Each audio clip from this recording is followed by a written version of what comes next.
So Linsanity, Yes, sir. it's still rolling, it's still going, Yeah. and there's no end in sight. No.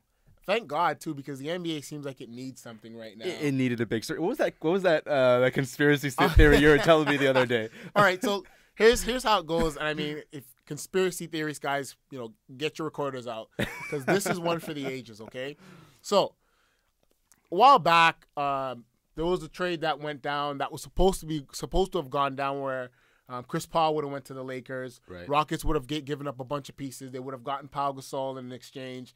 And there was another team in there, but who cares about them? The premise of this is these two teams there, okay? So, now, the theory is, is David Stern did not want this to happen. Right. For these reasons.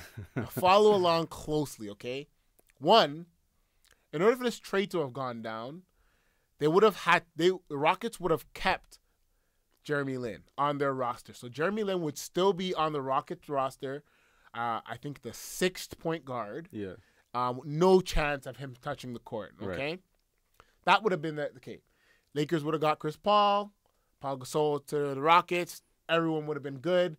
Linsanity would have never happened. Okay. So that's one reason why people say that trade didn't go down. Right. Secondly, the thing is now they're saying is that they knew that the Rockets would have released him and that he would have went to New York, the mecca of basketball, to start this Linsanity thing and get this all going. But nobody could have predicted what would have happened. And that's what makes this next part even so much more amazing is that I guess they're calling him the what is it, Manchurian basketball player. Now, so, created, engineered at Harvard. And this wouldn't make much sense if it wasn't David Stern's alma mater, Harvard, where Linsanity came from and did not get the opportunity, was not drafted, spent the day in the D-League, but whatnot. But really, was on the Warriors, played really well, got figured out. Somewhere along the lines, Harvard pulled him in and programmed him to be some incredible basketball player and become some great thing. If you've seen the Manchurian Candidate, you know exactly where this is going. Right. And now he's Linsanity in New York, which is essentially what the NBA needed in a congested 66-game season. And looking for this whole Tim Tebow effect. And they said, you know what, let's throw in some Jesus DNA here so he'll talk about God every now and then. And just get Middle America. It's just so ridiculous. So, okay, well, here's the thing. Okay. Once you have a conspiracy theory, you're big time. Right. If somebody's telling you, if somebody's linking you to some sort of high-level conspiracy with Illuminati and, the Masons, then, you made it. Right. So good for him. Good for him being linked to a conspiracy theory. Well, he's made it. Let's see what the Knicks do about his contract. And then we'll say who made what. Do they keep him? Do they go like? You're talking about a guy who 3 weeks ago was halfway traded to the Raptors. Yeah. Do you get what I mean? So I wouldn't quite say he's made it yet. I mean, he's a starting point guard on the New York Knicks, which is that is a stage. Right. Starting point guard on the New York Knicks. But I think they're having some huge problems with the diversity issues in New York, and I'm not sure how that's going to play out. I mean, what are your opinions on that? Like, how do you think that's going to fold out? Like, what do you mean? They like. With the way that they're like the roster, and not necessarily the roster, but the way they're talking about it and saying like all the Chinese guy, and it's just I mean that's just cultural ignorance, for one, right? Because the thing is, we know, like as a North American culture, like we know what lines we can't cross with certain cultures, right? We know with a black African American culture, there's certain things you just can't say, right? And certain things you can't do. That you can, but you just don't. You just don't because it's just stupid, right? And then the same thing with other cultures, but we haven't been educated in a sense with Asian culture and what the limitations are and what's insensitive, what's racist, and a lot of people just don't know that, and that's why you get those things like the ESPN headline where it's like chink in the arm, or it's just like that's kind of out of bounds. But we have like North America has not been educated, or America, I'd say I think more specifically, hasn't been educated. Some dude working out of ESPN's head offices in Connecticut, 3 a.m. writing a headline. He doesn't necessarily know all the political correct terms and stuff like that. It's probably something he just heard at the frat house one day and thought it was funny, and it sounded like that, so he just wrote it. So Brian Tong, who's a columnist for CNET, he's a tech columnist there. He's Asian. He's a big basketball fan. He wrote in his blog this weekend how he as an Asian American is happy that happened, because now we're educated as to where the lines are. Mm-hmm. At the same time, the other thing is there's a bit of a controversy over who gets to claim him.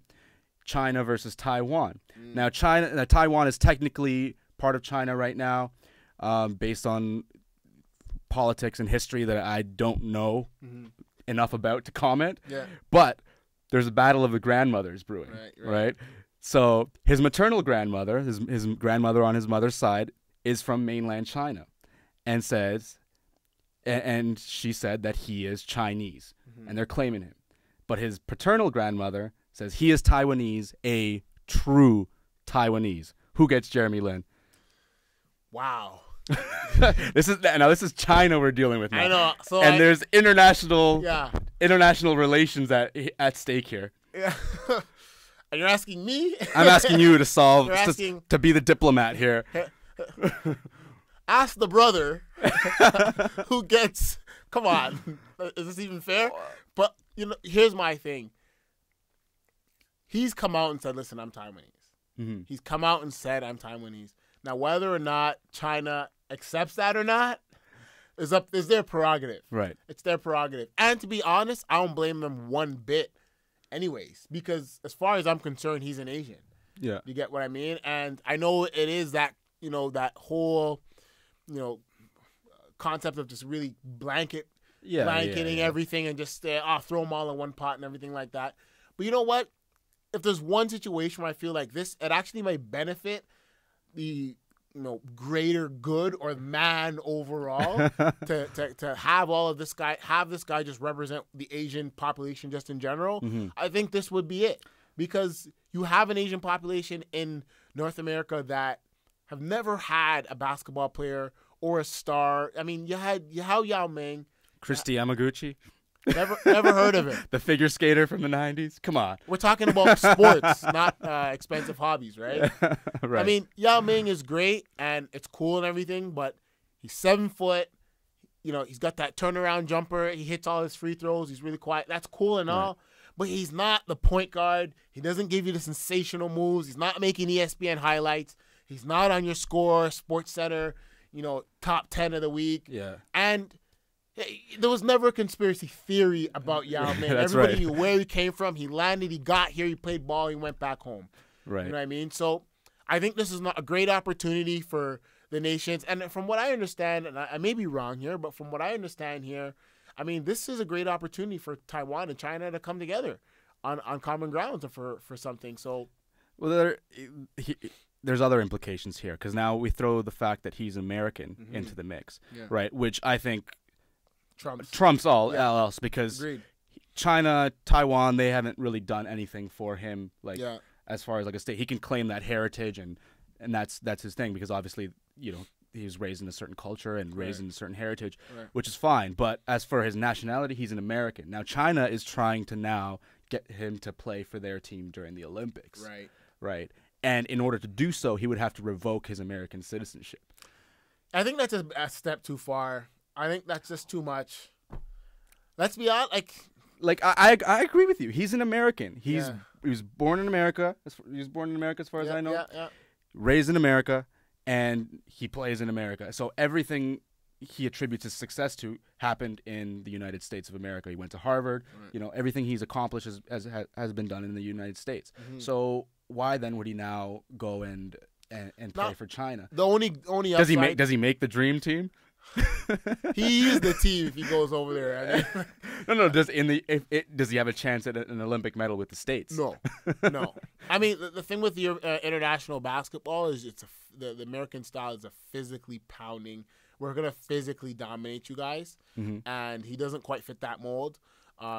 Secondly, who do you take off? You take Westbrook off? Do you take Chris Paul off?